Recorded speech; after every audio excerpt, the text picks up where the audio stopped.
Welcome back to No More Waffle. Today I am joined by Matt Baldock, one of the Baldock brothers. There's definitely a gag there, but I'll leave it alone. I'll pass over to Matt for episode 1, who is, like all guests on the podcast, fantastic, highly experienced, credible property professional. Matt, welcome to the pod. Hey Ben, nice to meet you. Nice to meet you. Nice to meet me. Look at that, credible. Yeah, good to see you again. Yeah. You're off to a good start. That's how we like to start a pod. Yeah. It's the nerves. Yeah. You know, we've got the entire crew here. So Matt, look, let's just dive straight into it. Question number 1. What's the one truth about the property industry you think most people, especially the public, still don't understand, and why? I think the one truth that the public don't get, and actually a lot of agents don't understand, is that estate agency is more about people than it is about property. And I think heavily about people. And I always used to say, when we were interviewing, because you know you will do the same. People were interviewing, they'll go, "Oh, I really love property," you know. And I'm like, you know, if you love property, become an architect. If you love money, become a broker. But if you're interested in people and you love people, become an agent. Yeah, that classic interview line. I like to watch location, or I'm addicted to right move. Yeah. And so you're absolutely right. So elaborate, because right now the hundreds and thousands of people watching who are not agents are thinking, well, surely the game is about property. What do you mean? Why is it not? Okay, so for me, houses or flats, but if I'm just going to use the term houses just because it's easier, they're unique, right? So they're not a product. So they're actually the vehicle for our life journey. Like, without trying to get too deep, but that's what it is. So whenever something good's going on in your life, so you're having children, you're getting a promotion, you need to generally move. You know, something, work takes you away, or you need more space.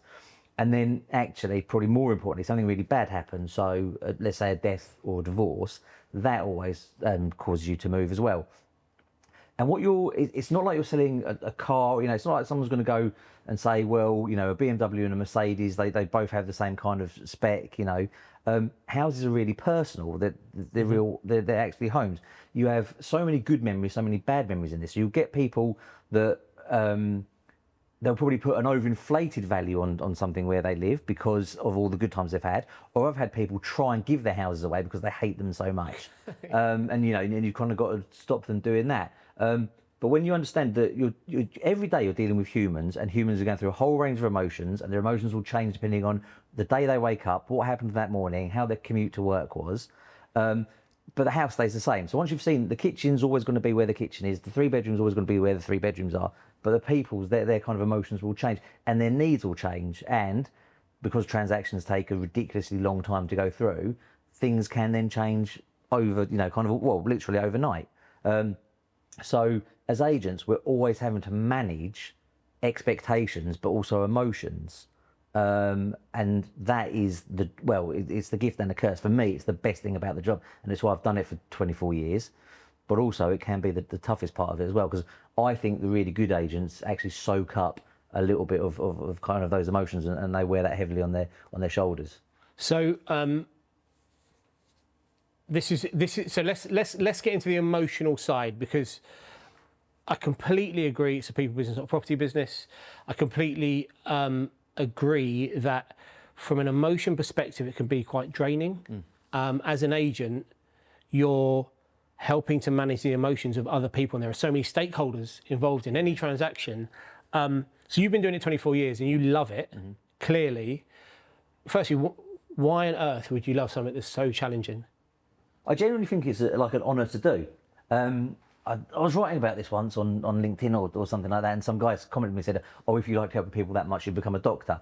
And I was like, "Mate, I can't stand the sight of blood," you know. And I'm maybe not that clever, but so I'm a big fan of life stories. I think that's actually all we've got. So you go through life and you've got some really good stories, some really bad stories, but I like the idea of sitting around a pub and talking about your stories. And so, as an agent, what you get to do is you get to be in so many people's life journey, only for a short amount of time. Short amount of time? Yeah. And yeah. In the grand scheme of things. Okay. But you get to play a really important role. So that person's going through a lot of stress, even if it's good stress, it's still stress. And moving home is very stressful. Yeah. And you kind of get to help them you know, with that. And I've got some, you know, I've got friends that have become clients. I've got clients that have become friends.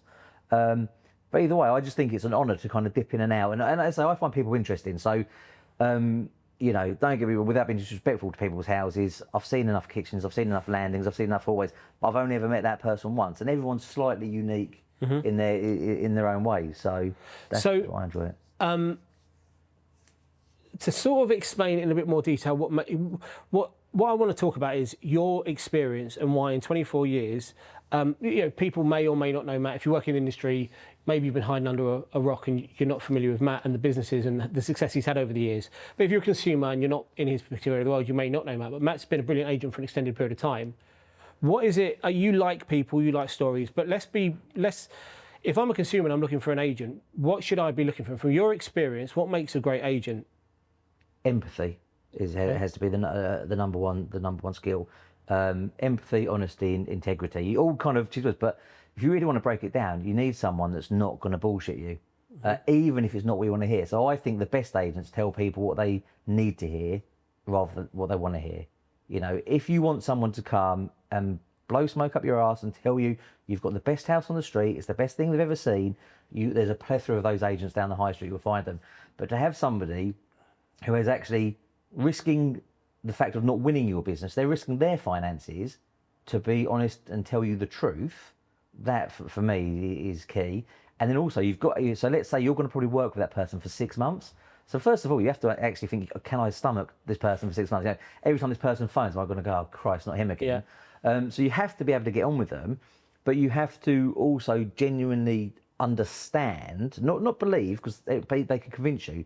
So you actually have to understand that they've got yours and your family's best interests at heart, and they're going to kind of fight your corner and be there for you. Because as you say, you're going to have, you know, let's take a typical, you know, let's say there's husband and wife selling a property, they've got a couple buying their property, so that's 4 people all of a sudden, 4 emotions.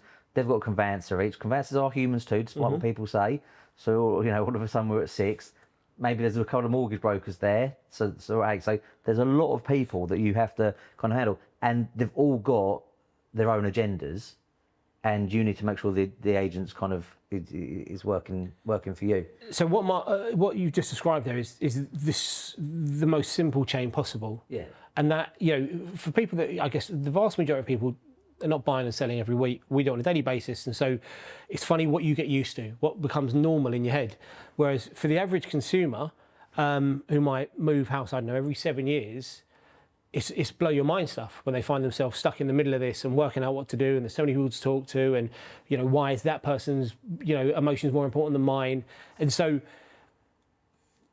back to what I originally asked, you said empathy, integrity, honesty, which is hilarious, isn't it? That we have to say that these things are important. This is what you should be looking for. I don't know, you know, that it's utterly ridiculous. Like, we've got like almost a charter that I use for my team, and we have like something that we'll tell the customers. And like the last one is the most stupid thing I've ever had to write, but it says, "We won't lie to you." Yeah, I mean, it's wild, isn't it?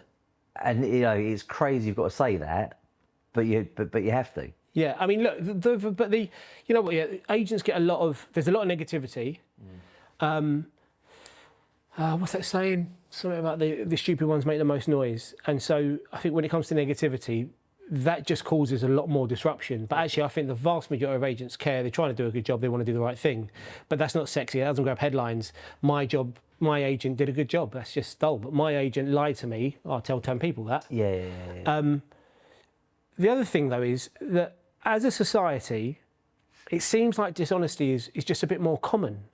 Like, that's just a thing now, that you might embellish, or you might, you know, I don't know, when getting my offer accepted, I might tweak what my position is actually and tell you in a couple of weeks I've actually got to sell a property. I'm not chain free. You've got 24 years, I've got 20 years in it.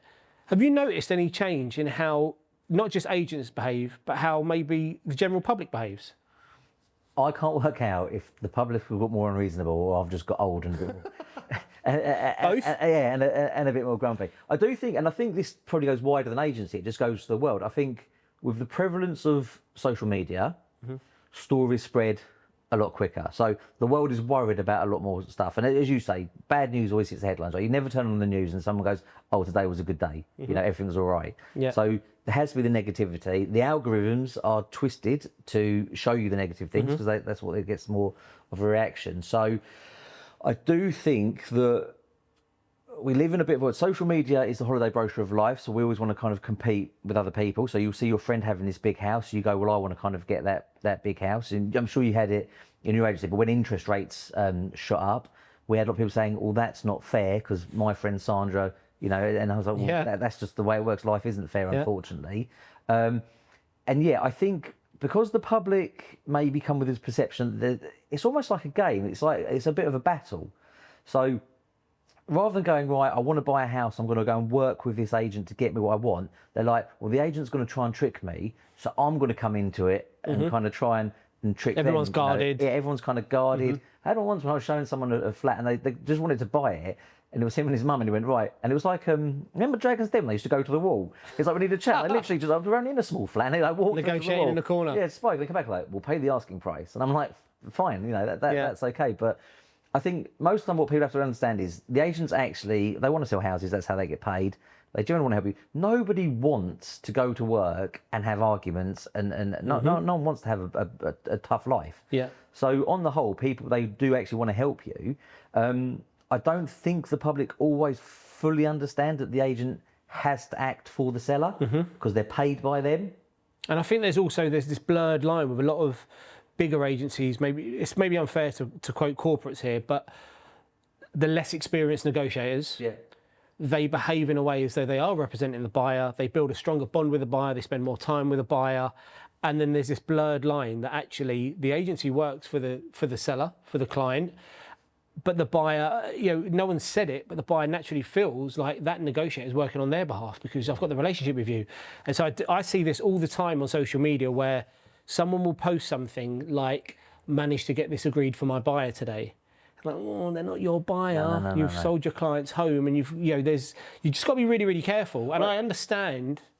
Well, I think the bit that, obviously we all see behind the scenes is there's a lot of agency trainers out there, and they're trying to explain to people, because there's a frightening state, isn't there, that a really low amount of people that buy a house will then sell it through the agent they bought it from, right?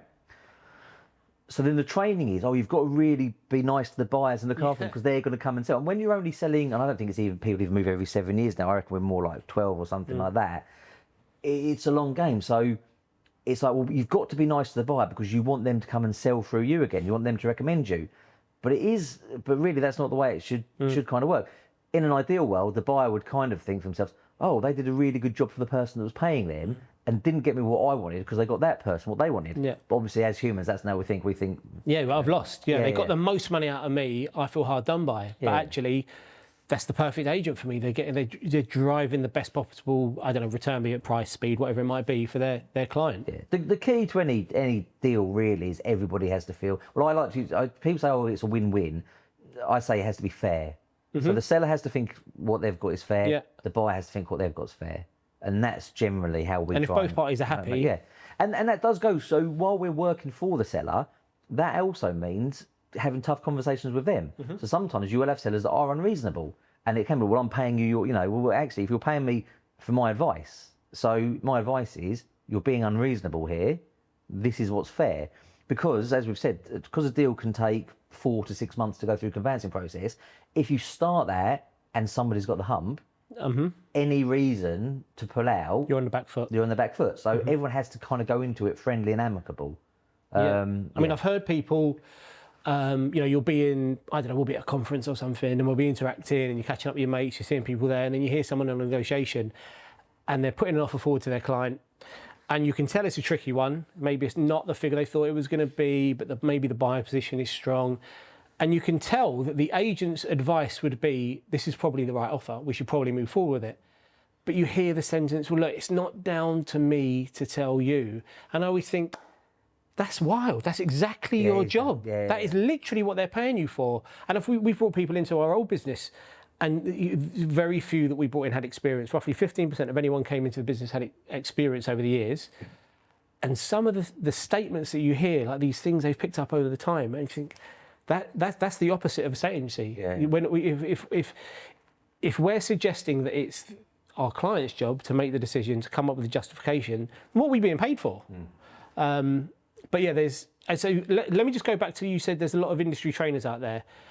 I keep seeing someone, it might be Chris Watkins, saying there's not enough industry trainers. Is there enough? Well, and again, going back to like the algorithm, I suppose my world where sure. I am, okay. They're all over you. Like, they know you need support. Well, so no. It seems like in anything. It seems when the market gets tough and houses are hard to sell, a lot of people say, "Well, I'm not going to sell them anymore. I'm going to teach people how to sell them." It's that's the easier money, I guess. So, but I still don't think there's probably not a training standard out there. I've got 3, so I had one yesterday, one today, and one going out tomorrow. I've got 3 videos going out because I'm trying to buy a house at the minute myself. Okay. So I'm having a whole world of different viewing experiences. So I've got 3 videos going out showing the most basic of viewings, because I've been shown houses by people who I don't think. So you walk around and go think, oh, they were shit. But then when you kind of calm down a bit, you're like, I don't think they've been trained properly. So video 1 was clear the driveway to let me park on it.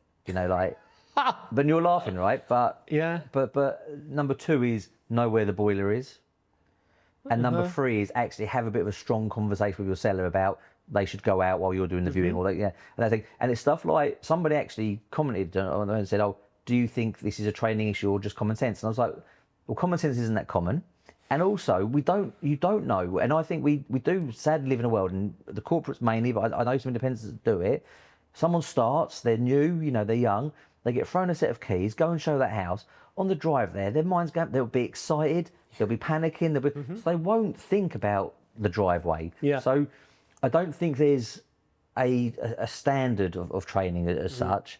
And then I do think there's a lot of, and again, it'll be the same in all works of life. You'll have some trainers who are fantastic, you'll have some that are stealing a living. Sure. You're regurgitating the old stuff. Do you know in France, which they charge 5%? Yeah, you do like that one.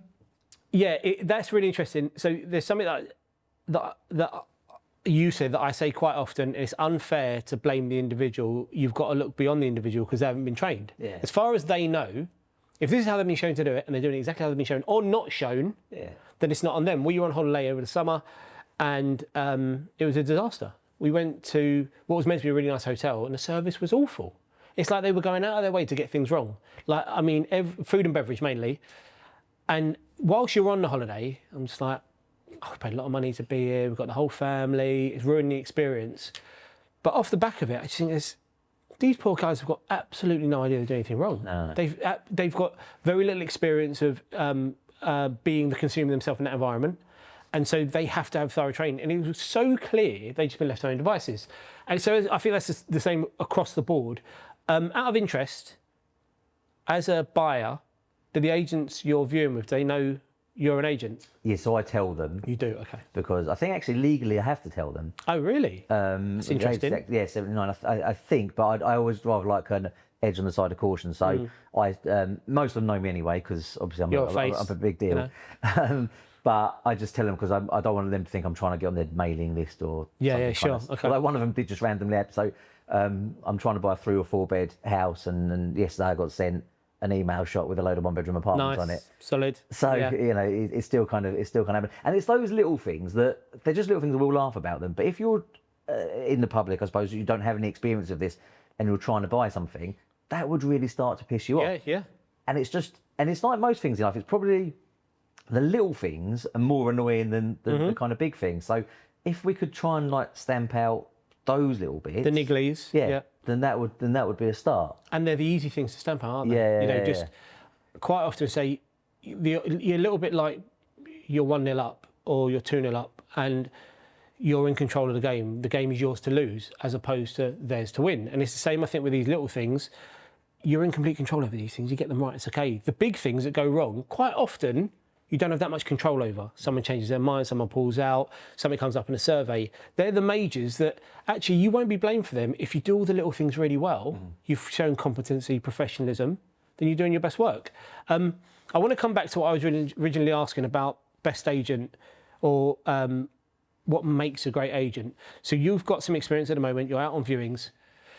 One of the questions I've asked people in the past is, do you think to sell a house you need to have experience as having bought something or sold something? Are you a better agent if you've got lived experience? What do you reckon? I think it helps. Yeah, most definitely. Is it essential? I don't think it's essential. Okay. But I think you just have more of an So I was an agent before I bought my first property. And what used to drive me mad was when people would, so I'd phone for feedback, and people wouldn't tell me why they wouldn't buy it. They just kept saying it wasn't for them. And in 24 years, I can't think of anything else to call it other than the feeling. I think you walk into a house, get a little tingle down your spine, you go, this feels like home. But when I hadn't bought a house, people were saying, oh, it just wasn't for me. And I was like, what? It must be the kitchen. You know, we'll paint the living room. And Is it the price? And it just drove me mad. Because also, you kind of had a pressure to tell the owner something. Yeah. Whereas now I've bought properties, and I've bought properties that on paper I didn't like, but I've kind of walked in and thought, yeah, this is where I want to live. I understand that. So now if I'm doing some client-facing work and seeing a potential house seller, I will tell them, we will try to get you constructive feedback, but just a lot of people will just say it just wasn't for us. Because you could walk into two identical semi-detached houses next to each other and prefer one to the other, for sure. and not be able to explain why. But I think having bought and been through that bit myself, I do understand it.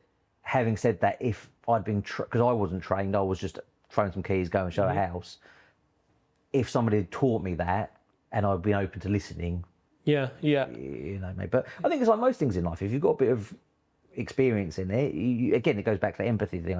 So the other thing is, I've woken up with a raging hangover on the day I was due to exchange on a house sale, checked my phone and had a text from the office saying your buyer's pulled out, and the hangover just makes it worse. I probably didn't actually need to mention that bit, but so because I've lost a buyer on the day of exchange, I understand the emotions. So when I'm like having to phone someone to say their buyer's pulled out, not that I go, oh, it happened to me, so you know. No, but you're right. The story I tell quite often is we used, again, in the old business, we had a brilliant member of the team. She was amazing. She started off in an admin position and sort of gradually progressed. She was a single parent. Her son was 4 years old, and actually the support system in this country is horrendous. We couldn't progress her because she had hit her threshold for what she could earn with us. Otherwise, her child benefits would have been stopped. And so for it to be financially benefit to her, we had to increase her salary by roughly 50%. And so that's never going to happen. Like, it's not the jump from position A to position B, there's not enough there. And so it was real frustration because it sort of ended up creating a bit of a wedge, actually. And we ended up losing her out of the business because of this ridiculous tax credit system we have. Anyway, she was brilliant, but she was also a bit of a nightmare because, like any single parent with a 4-year-old, kids get sick or they have problems. And so every couple of weeks, you'd have to have a day off, and it used to drive me around the bend. But it was perfectly acceptable because she was brilliant. Yeah. But it's still, for 10 minutes, when I got that text message in the morning, I'd lose that 10 minutes because I'm fucking off again, it's so frustrating. I couldn't appreciate it until I had kids. Yes. I just couldn't. Yeah. I couldn't get my head around that. And within like a year of having a kid and seeing hospital appointments, go to the doctor, there's a bit of a cough, or all the things, and now I get it because I've lived it, and I completely empathise. And now when people have kids for the first time, my first thing is, good luck. Yeah. Because it's funny so when you said it was acceptable because she was brilliant, that was Ben pre-children. Yeah. But now, I'm going to put words in your mouth, it's acceptable because she was a mum. It's acceptable, because she's a parent, because it's life. And that's life, and so you go for it. Yeah, my 14-year-old missed the dodge out of the part of the dodgeball yesterday, and now his little finger faces the other way. So I've got a couple of them. Yeah, so again, I had a couple of meetings yesterday. I had to cancel to go down the hospital, kind of get X-rayed. I'm meant to be meeting another agent after seeing you today, but I'm going to have to cancel that because we've got another hospital appointment. Yeah. And these things happen, and you do understand. But so, I know you can be a very good agent if you're open to learning, but I do think life experience just helps. So I want to put it right back to what I originally asked. I'm a consumer. I want to sell my home, and I need to select an agent. What would you suggest that I do in terms of interviewing to proper dig into empathy, whether it's true, legit, whether they're going to tell me the truth, which is something you pointed out, we've discussed the hard truth, and there was a term you used. You said not whether you believe. Whether you understand. Understand, yeah. So how does a consumer assess that in what's maybe, I don't know, 30 to 60 minutes? So I suppose a lot of it is going to go on gut. Okay. And as the consumer and the public, they have to have a look at themselves as well, right? Because I always, so you remember the credit crunch? The big word then was responsible. Oh, but there wasn't responsible lending. And I was like, yeah, but there's also responsible borrowing. Yeah. Like if you took 125% mortgage, you should have understood that 125% is bigger than 100%, right? And you could get yourself in trouble. Yeah. And it is the same with consumers and buyers, sellers, well, and buyers, but sellers in particular, have to have a bit of a look at themselves. So if you're going to just go with the agent that tells you it's worth the most money and is going to give you the cheapest fee and it doesn't work out, then that's kind of your fault, right? I say to Purple Bricks customers, if you genuinely think I've got the biggest thing I'm ever going to own, my family live in it, especially when and I need to get my children into that school, so I'm going to give it to somebody who have a TV advert with a cow on it and and turn up and tell them they'll do it for 900 quid and it doesn't work out, then boo-hoo, right? That's your fault. And same. So it has to go. So you have to be sensible with things, and also ask for evidence. So if you're in someone's living room and you're giving someone a price, you should have evidence of where it's going to get there. Now, in the background, an agency, we can get in the semantics of do we really value property? Should we give a price? Should it be a marketing strategy, etc., etc. But on the whole, the public want to know a value, right? So even if you're going to give a range of prices, because again, no one can guarantee you anything, despite what they'll tell you, you should say, these have all sold for this, the market's done that, so I think you're going to get between A and B from there. How I'm going to get you that is I'm going to do, we live in a world now with, if anyone isn't talking about social media, if they're just coming and saying, I'm going to put you on Rightmove, that's great. Because again, what the public, 100%, if the public listen to anything on this, Rightmove is full of houses that haven't sold, right? And there's your soundbite. And you don't want to be another one of them. You don't want your price to make your neighbour's house look cheap. You want to look competitive. So, and a good agent should come around. They should have the data for what they're saying. They should have an actual marketing plan, not just I'm going to put you on Rightmove and wait for someone to phone me. But also, they should probably let you talk more than they talk. They should actually listen. They should understand. A lot of it, I actually think, is in the follow-up. So when the agents have been round, let's say you get 3, and then you get the follow-ups, do they just talk about their price and fee, or do they talk about your situation? Because what on the grand scheme of things, it sounds like you don't want to sell your house. You want to move from that house to that house. And obviously, with a certain financial, you either want some money in your pocket or you want to spend a bit of money. And so you want the agent to fully understand what you want and how they're going to get you there. And a lot of that time is in the follow-up, I think, or for how they're going to get there. And also, is there an air of desperation? Because how do you spot that? Dropping their feet, unless because I'll be in people's houses sometimes, we'll say it's fair, and they'll say, well, so-and-so agent told me 1.5, but they dropped it straight away to 1, like 0.5%, right? So, and that's their wages, don't forget. They've dropped their earnings. Okay? By a third. So I'm like, amazing. I was like, just let me know, like, what kind of negotiation training have you had then? They're like, well, what do you mean? I work in Tesco. I'm like, well, you've never been trained in negotiations? No. And you've got that person to take a third off their fee? Yeah, okay, great. Do you want that person negotiating the price of your house? And that's the bit that people don't understand. Because what you have to understand is agents don't want your listing, they want the sale, because that's how they get paid. So if an agent is willing to drop their fee to get your property, they're willing to drop your price to get their sale. Of course. Because they just want the sale as quickly as possible. So if you've got an agent who is over the top hungry, and almost desperate, oh, they're so keen to have my house, because no, they're so keen to sell your house. And so actually, are they going to give you the right advice, or are they going to push you to take the first offer that... Exactly, yeah. It's speed over quality a lot of the time. Yeah. So, in terms of what a seller, prospective seller, could do, say, so gut feeling, yeah, I'm completely in agreement. Yeah. So I've got a good gut feeling about 2 of them. What should they be asked? Like, categorically, how can they... Well, what are a couple of great questions that are going to catch the wrong agent on the heels? So you want the agents to do 2 jobs. You want them to find you a buyer and you want that sale to complete. That's the main bit you want, is actually finding the sale to complete. I think the horrible national stat is that 56% of properties that come on the market don't go under offer, right? Sorry, don't complete. So the agent. So you want to know the agent. Number one, what's their average time to find a buyer?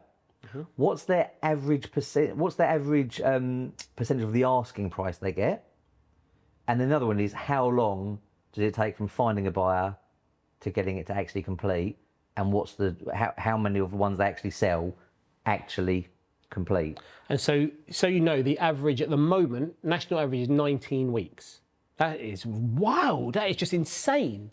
And so what you've got there is gut, emotion, how you sort of feel, and then logic justifies which one. The shortlist. Your gut and so I have to deal with this person on a daily basis, you know, for the next 6 months. Can I do that? Do I believe them? But also, what they're saying, can they back that up with that? And just so that the public knows, stats are so readily available now, it's unbelievable. So it's not only a few agents can have the stats, anyone's got them. And bearing in mind, it's their business. If they don't know their stats, then that's a question worrying. mark. Yeah. Okay, so let's leave it there. If you don't know your stats, if you're an agent watching this, you need to get to know your stats. Matt will be joining us next week. We've got 3 episodes with Matt, so tune in next week where we'll be digging more into property industry, what we do, how we do it, explaining what goes into great agency. Only thing left for me to say is thanks, Matt. No, thank you. We'll see you next week.